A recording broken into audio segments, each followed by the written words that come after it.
Oke. Halo teman-teman semuanya.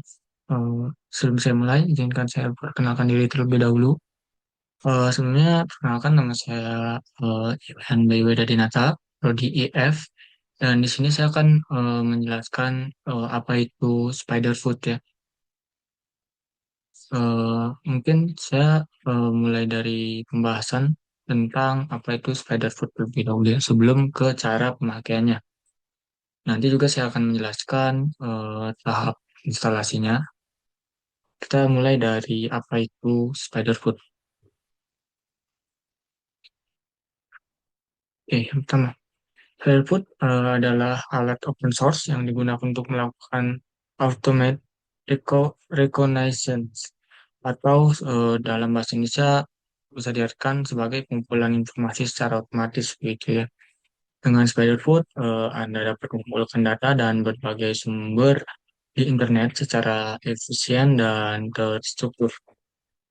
Alat ini sangat populer di kalangan profesional keamanan cyber dan juga peneliti dan bahkan perusahaan untuk eh, menganalisis jejak digital seperti itu. Walaupun fitur utama di Spiderfoot yang pertama itu ada sumber data yang luas, yang kedua ada automate scanning, dan yang ketiga itu ada visualisasi data ya, seperti itu.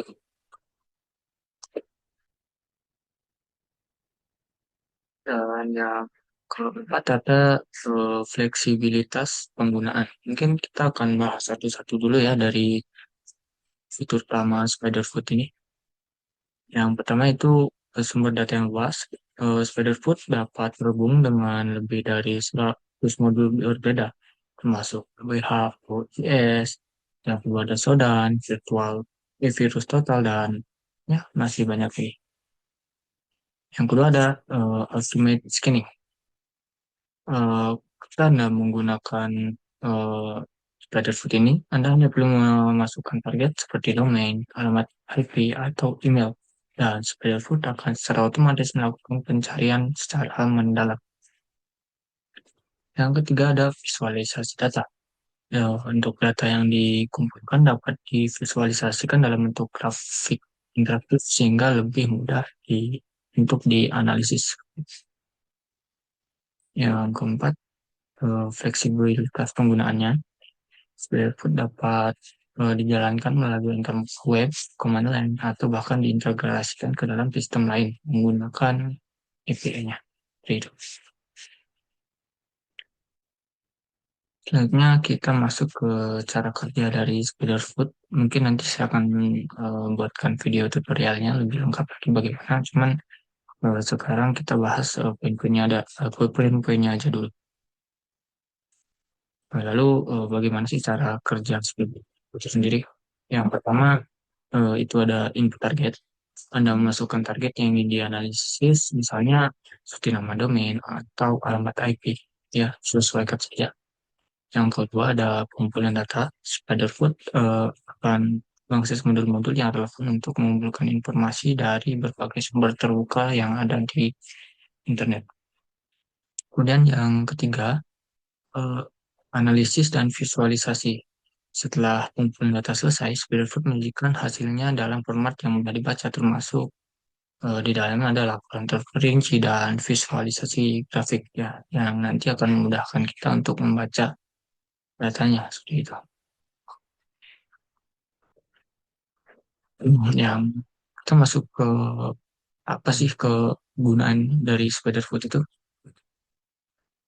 Untuk yang pertama itu mungkin ada penetration testing ya, untuk mengidentifikasikan celah keamanan dan potensi serangan terhadap sistem Anda.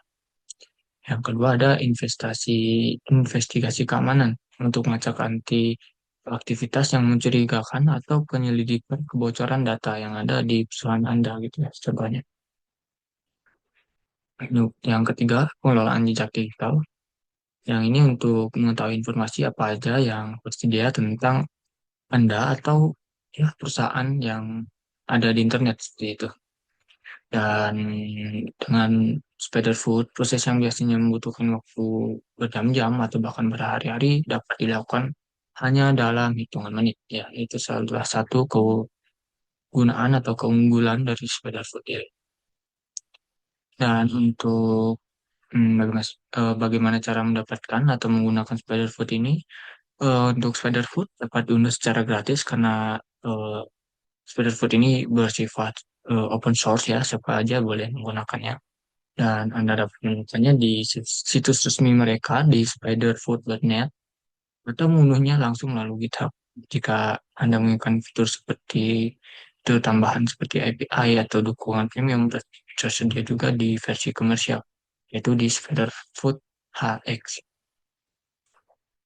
Oke, untuk eh, penjelasan dari Spiderfood, unggulan Spiderfood, cara penggunaannya mungkin itu aja ya. Selanjutnya saya jelaskan bagaimana proses instalasi dari Spiderfoot gitu. Selanjutnya akan dijelaskan juga bagaimana cara penggunaannya. Sekian dan terima kasih. Nanti saya akan masuk ke video cara instalasi.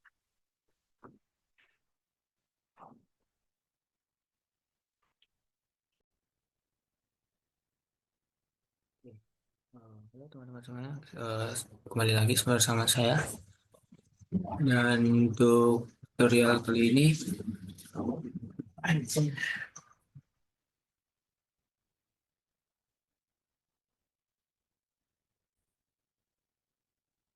sekarang kita akan lanjut ke tahap cara instalasi dari Spiderfoot itu tersendiri.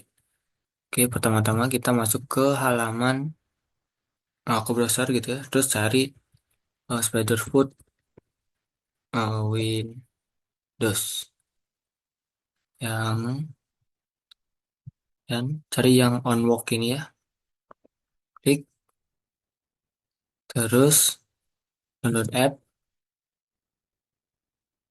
dan download seperti itu. Kita tunggu proses instalasinya, proses downloadnya maksudnya.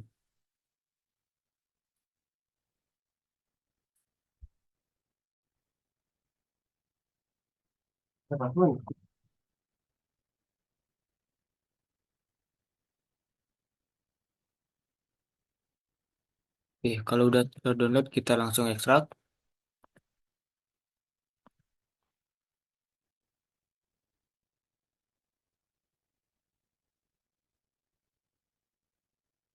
dan klik yang SF ini. Akan diarahkan langsung ke command prompt dan silakan copy localhost ini. Masuk ke browser dan jalankan di tab itu. Maka akan muncul tampilan seperti ini. Untuk menjalankan scanning atau cara penggunanya, pertama-tama masuk ke halaman New Scan dan akan tampil halaman seperti ini. Bisa diperhatikan ada scan name dan si target. Untuk di scan name ini kita bisa kasih nama contoh atau scan seperti itu. Dan untuk si targetnya mungkin kita bisa gunakan domainnya. Kita coba sample.com gitu. Dan atau kita pakai contoh.com. Kita run scan maka akan dijalankan. Kita tunggu sebentar.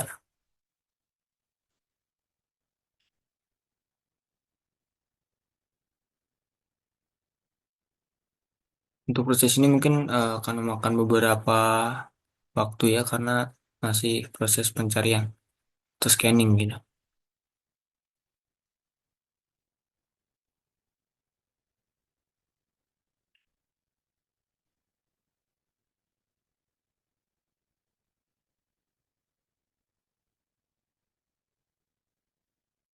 Oke, udah muncul satu. Kita tunggu lagi.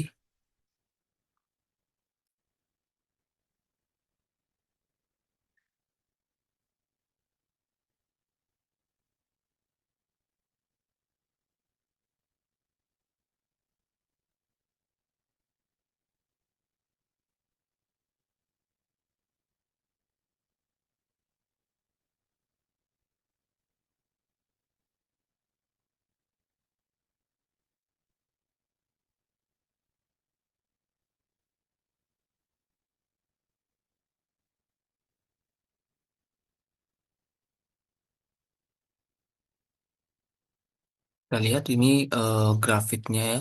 Bisa kita lihat untuk cara penggunaan di Spiderfoot itu kita dipermudahkan dengan grafik yang disediakan ya, supaya kita lebih mudah untuk membacanya seperti itu.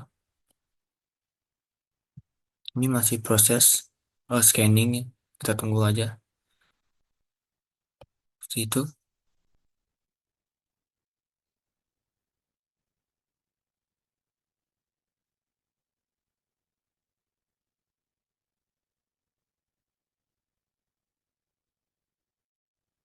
Mungkin kita coba contoh lain ya. Mungkin kita bisa scan alamat email. Untuk di scan name-nya kita kasih nama mungkin scan email gitu. Mungkin kita bisa cari untuk kasus ini mungkin saya pakai email saya sendiri ya. Ayueda 4 maksudnya 23 @gmail.com. Lalu kita run scan untuk menjalankannya.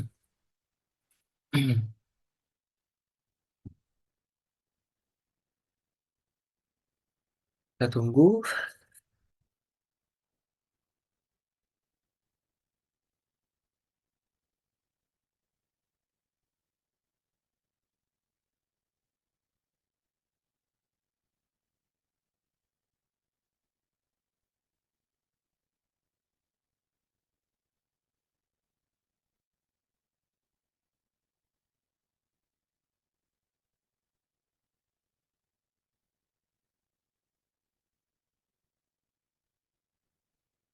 Tunggu prosesnya sampai selesai. Akan seperti apa?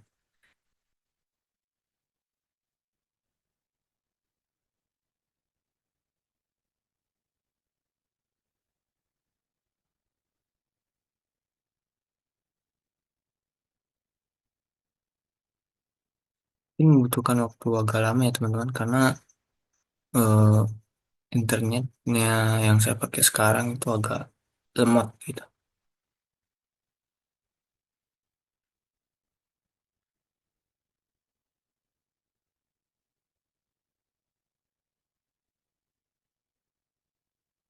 Oke, untuk di sini mungkin kita bisa lihat datanya ada time, komponen, type, dan event gitu ya. Teman-teman bisa perhatikan isinya seperti apa. Mungkin kita biar lebih seru gitu ya, mungkin kita bisa scan nama perusahaan gitu. Microsoft misalnya. Microsoft, Microsoft.com gitu misalnya. Kita coba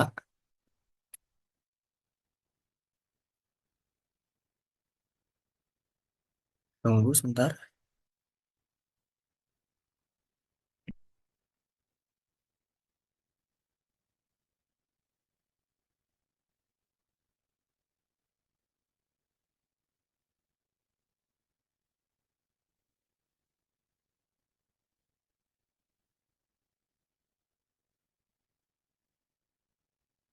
Tuh, hasilnya dari scan Microsoft seperti ini ya teman-teman ya. Kita lihat data-datanya. Dan untuk cara penggunaan dari Spiderfoot itu sendiri kurang lebih seperti itu teman-teman ya. Hasilnya akan terlihat seperti ini. Eh, mungkin untuk tutorial cara penggunaannya hanya sekian. Kita mungkin akan bahas seperti eh, keunggulan dari apa namanya, bukan keunggulan sih, kayak kesimpulannya dari penggunaan Spiderfoot ini ya. Itu aja untuk tutorialnya. Terima kasih, kita akan masuk ke tahap selanjutnya.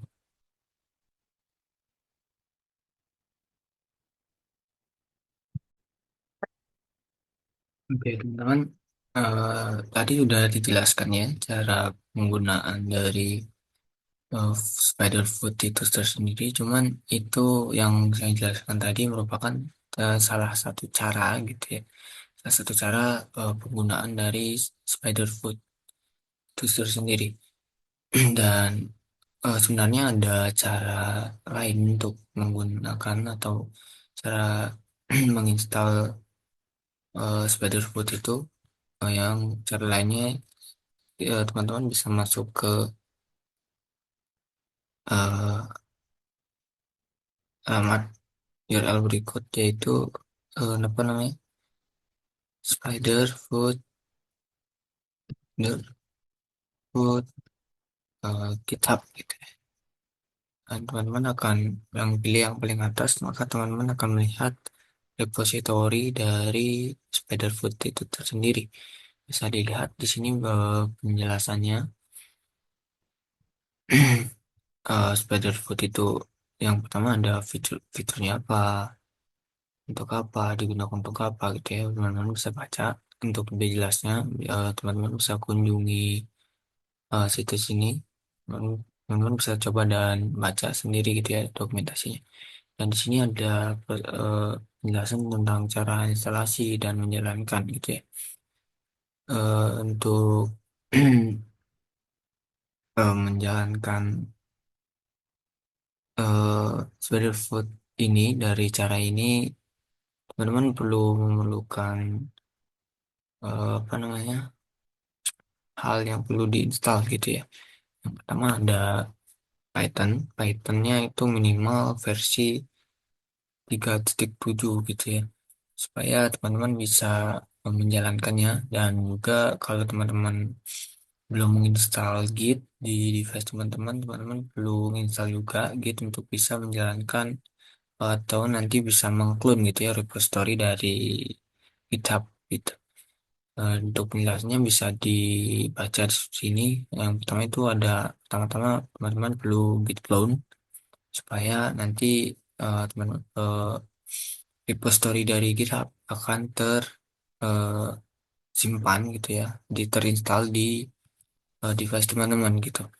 Dan setelah terinstall, nanti akan ada satu folder bernama Spiderfoot. Teman-teman perlu masuk ke halaman itu dengan menjalankan cd Spiderfoot gitu seperti ini ya ini.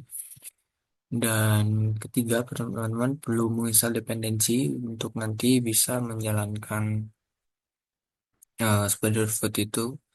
Cuman di tutorial ini saya nggak menjelasin, nggak mempraktikkan cara yang ini ya, karena ada beberapa hal yang belum terinstall di laptop saya, yaitu saya belum install Visual Studio ya.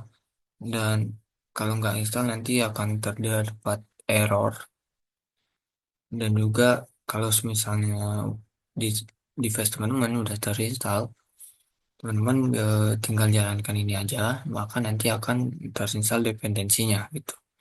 Dan setelah itu teman-teman kalau udah terinstall dependensi yang ini, maka teman-teman perlu menjalankan port yang ini, port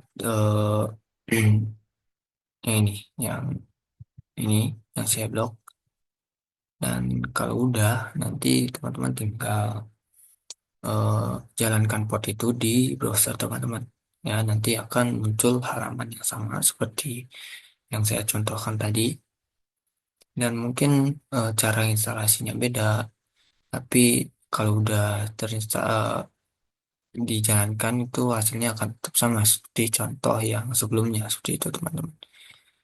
Namun untuk tutorial kali ini saya tidak em, men, anu, mencontohkan gitu ya cara ini, karena eh, ada beberapa hal yang diperlukan seperti itu. Makanya saya memilih cara yang pertama yang tadi saya jelaskan. Dan untuk secara keseluruhan, eh, menurut saya Spiderfoot ini sangat penting di dunia profesional, terutama di bidang keamanan cyber seperti itu, karena eh, tool ini sangat berguna untuk menganalisis data yang diinginkan atau target yang ingin dicari seperti itu ya. Dan Spiderfoot ini katanya hmm, bisa mengidentifikasikan masalah sebelum terjadi penyerangan seperti itu ya, katanya. Saya baca-baca di internet. Untuk info lebih lengkapnya mungkin bisa langsung masuk ke halaman situs resminya ya, teman-teman, untuk lebih jelasnya. Mungkin dari saya hanya segitu, mungkin ada beberapa kesalahan atau kesalahan kata, kekeliruan, mohon dimaafkan. Eh, dari saya mungkin hanya sekian. Mohon maaf ada jika ada kesalahan maupun dari kata, cara gitu ya. Dan terima kasih teman-teman sudah eh, menonton gitu, menyaksikan tutorial yang saya buat ini. Saya ucapkan sekian dan terima kasih. Dan selamat sore ya, teman-teman.